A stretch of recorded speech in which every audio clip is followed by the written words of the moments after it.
Hey, what's up, guys? Another quick video here for you. So, you may recall, in fact, many of you have watched this video. There's a video I did a couple of weeks back where I kind of went off about the APBA website and many of the problems with it.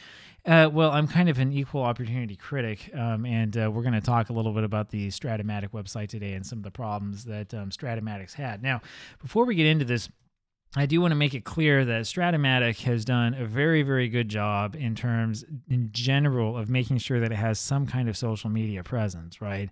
So unlike the APBA website, the Strat website doesn't have like a link to a YouTube account that was last updated like 10 years ago or whatever. Like the Strat-O-Matic website is better done. Strat-O-Matic has better presence on social media, especially on YouTube, and I believe also on Twitter, though I haven't been following them. I probably should. You know, it does a much better job, I believe, of reaching out to its audience. As far as I'm aware, we haven't seen a lot of comments from Strat-O-Matic like we saw recently from APBA, where they're saying, hey, you know, we can't really be bothered to check any social media accounts. And so, like, you know, the only way to get a hold of us is to send us an email directly, right? They're actually trying to reach out to audiences and sort of are trying to get new customers. But we're going to look into that in a little bit more detail. So the first thing we're going to look at here, to switch over to the screen view, is a comic book, right? Now, I'm not a comic book guy. I don't collect them. I've tried reading them before. I prefer to read like actual books, but some people are, to each his own.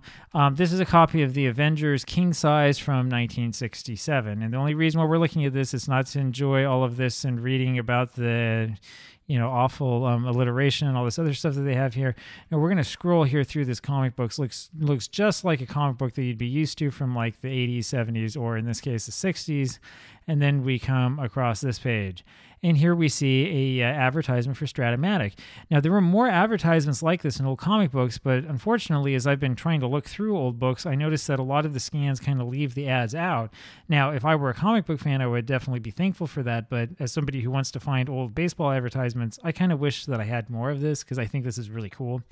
Anyway, baseball fans are crazy about this true-to-life baseball game, and it tells you that, as was the case with the old APBA ads, you make all of the decisions, you have control over 400 Major League players.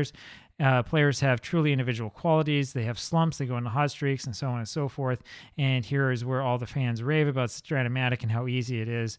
This is, of course, the Strat-O-Matic basic game as we know it because there was no advanced game back then. This is 1967. And then you can clip this out and send it to Strat-O-Matic for a game offer and samples via third-class mail, and you could add in 10 cents more if you wanted it to get to you really quickly, which I'm sure they would like to do. Anyway, that is what Strat-O-Matic advertising looked like back in 1967, right, in a comic book. Now, I'm going to tell you that as far as that's concerned, like, you know, Strat-O-Matic advertising in 1967 was probably best put in comic books because you're going after boys, you're going after teenagers, you're going after guys who might be interested in playing this game, right? I know that APBA advertised in the sporting news because that's how my dad heard about it. I'm pretty sure that both companies also advertised in Baseball Digest and, you know, other publications like that. I know that today it's not going to work, right? The Sporting News is a website that offers like very, very low quality news. Sports Illustrated is kind of still a thing, but the magazine has gone way downhill over the years. If you were going to advertise in there, nobody would even see it because most people don't buy it. Nowadays, you would need to have like computer ads, banner ads, and things like that. Right now, Strat-O-Matic has done some outreach and some advertising, but not necessarily a whole ton.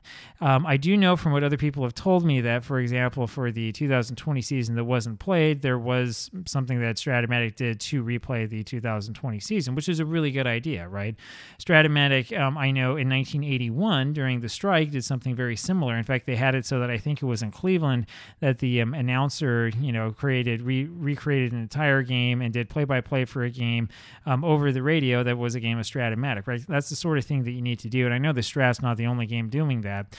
I do wish that we had more Strat banner advertisements on different pages. And I worry when I don't see a lot of Strat-O-Matic representation, like I alluded to in a couple of videos earlier ago on Reddit and on pages like that where like young people come and congregate, right? Because for most of us who played this game, your first experience playing Strat-O-Matic probably was not when you were 50 or 60 and you were checking out the Delphi forums, but it was rather when you were a kid, when you were a teenager, and so on. So We're going to take a look here now, though, at the Strat-O-Matic webpage, and we're going to look at this sort of as if we had already seen some banner ad and we were interested in looking at the game, right? So what we see right from the top is Shop Now, and everywhere you go, it's Shop, Shop, Shop. They have this video. I'm not going to show you this. I actually haven't watched the whole thing. I watched about 2 or 3 minutes of this video and was like, what's the point? Right? I hate to be such a big critic, but instead of having a video that showed me the game, you had a video that showed me some guy dressed up in old-time baseball gear. Yeah, I don't really understand what that is. Naturally, if you came to the website, the first thing you want to do is click on Current Edition and see what the product is, and you would come down here and see a whole bunch of products that are not the Current Edition. When you finally scroll down here and you're like, what do I need the ratings book? Do I need this as well as the game? What about these ratings download? Is that even important? Is it worth $17? Eventually you come across the Baseball Current Edition game. Click on what's this, and it will tell you that the cards are printed on heavier stock and that, you know, what happened in the season. That's it, right? And so this is a little bit of a problem because I'm looking at this thinking, okay, but like, where is the actual like game? Where do you tell me about how to play? Right? So we can go over, I just clicked on baseball and board games. We can go over here to see what's this for the baseball board game. And it tells me this is the original fantasy sports game. And then I can click if I want over onto Shop Now. And like I can choose a year. So I can look at current edition, current year, right? And this will tell me that this product contains game parts, and then everything else is a description of what happens. And then here at the end, finally, you tell me, oh, well, you get 27 cards per team plus 27 cards of a mixed player group, and then you can also get 288 additional players. Okay, that's a little bit better, right? Then I have an idea of what to do. If I'm a new customer, I don't know about basic, advanced, and super advanced play. I'm pretty curious about that, right?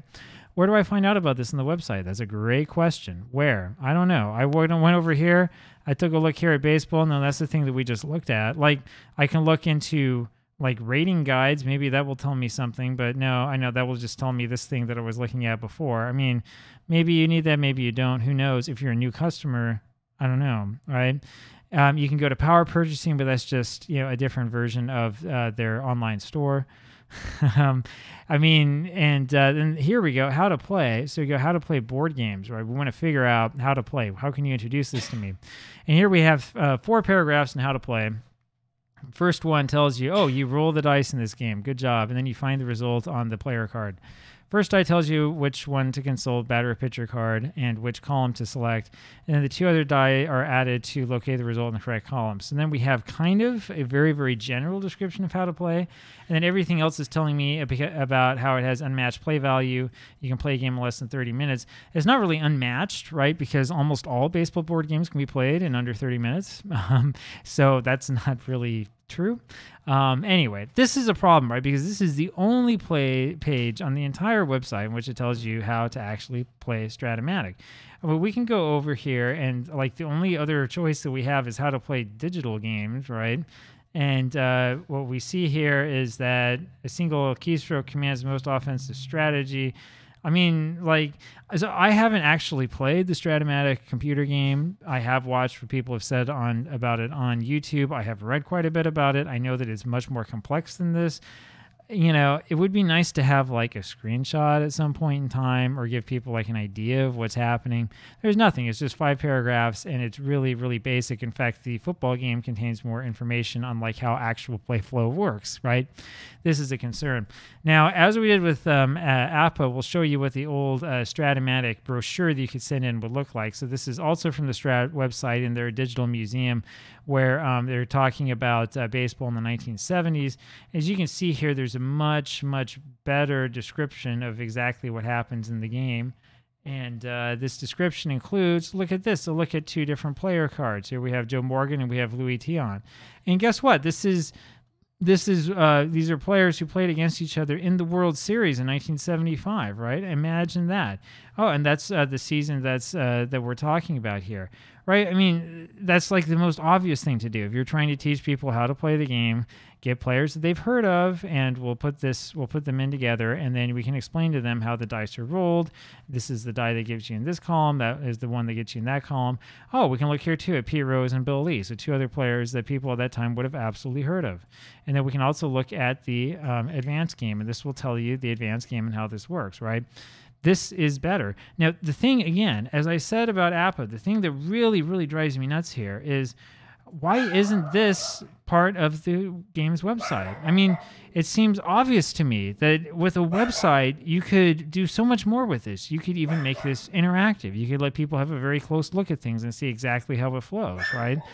That's what you should be doing. I mean, the point here really is that the strength of these games is in the game itself, right? Not in this video that we made that cost who knows how much money, probably far too much with a person, who's deep into their own fantasy baseball world, but rather we want to have a video and a product and something that teaches people the basic mechanics of the game and lets them see how simple it is for themselves, right? I think I said this in the APBA video. I'll repeat it here again. When I was in middle school, I had a good English teacher who told us that when you're writing, you want to show what's happening, not just tell, right? So instead of saying like he was really strong, you got to show that the guy you're writing about is strong, maybe through what he does or maybe through what he doesn't do or whatever. There are so many different ways you can approach it psychologically, you can approach it physiologically, you can do all sorts of different things to sort of show the reader and take the reader along with you. Well, that's exactly the problem that we have here. If you tell me that these games are simple and that they're fun, it doesn't mean anything, right? You need to show me how the mechanics work. Make it simple in a way that I can follow it right away and see, oh, look, with this, I make a roll, I don't know, I'm column 2 for Joe Morgan, and I get a 3-3, right, for 6, and it's a walk. Look at that. Unlike APBA, I didn't have to consult a single board. All I did was look at the card, then we're done. We're over to the next player's card. That's really fast, right? That's pretty cool. Or maybe instead I was in column 5, and I rolled the 3-3, and I get ground ball, shortstop, and then who knows what X means, and I assume that you tell me down here somewhere. Actually, I don't think that they do at all, but it gives you a really good understanding right away of how the flow of the game works, right? That's what you want. You want to have something that is very, very simple that people can look at right away and understand, oh, well, that's how this game works. Oh, I can see that this is easy, and that's the way that the whole game is. Now, the thing that's amazing is that when we look around the rest of the games, especially games that are maybe not quite as large and don't have quite as much of the market presence in the board game world, what we see are game manufacturers that explain this on their web pages because they know that nobody's heard of your game. You have to say how it works, right? This is the problem. I think what the problem has come up, what the problem is with both APBA and Strat-O-Matic is that the games are well established. There are large communities that play them, and there is this tendency to try to turn your customers into large whales, as somebody said on a comment on one of my earlier videos, rather than trying to look out for new consumers. Now, I mean, that is a good idea, and it's probably a good short-term idea for the game company, but in the long term, you're really, really going to run into some problems because at some point in time, those older customers are going to die out, and you need some new people to replace them. And this idea that, oh, well, every father should teach his son how to play this or whatever is not necessarily going to always work. You need to always be out looking for new customers. In other words, what I really want to see Strat-O-Matic especially go back to that comic book mentality. Go out to where the kids are, go out to where young people are, try to make the game interesting and fun for them, right? There's a market out there for card and dice games, right? Especially for Strat-O-Matic. People get sick of it. People get sick of being forced to upgrade their game every year and have to pay X amount of dollars for it. They don't like that, right? They want to have the cards in their hand. They don't like the game that's going to have a bunch of invisible rerolls for the purpose of accuracy, whatever that's supposed to mean. They just want to play with the cards. They just want to play the game. They like the game, right? That doesn't matter how old you are. There are older people and younger people who are like that. So, I mean, that's what the game companies should realize. There is still a market out here for this, and there will always be one. Especially when things like, I don't know, OOTP getting rid of all the Japanese teams happen and there's a big mistake by a big company, Strat-O-Matic and APBA need to be right in there getting those customers away, and instead they did nothing. So anyway, there you go. That's it for me today, and I'll talk to you later. Bye.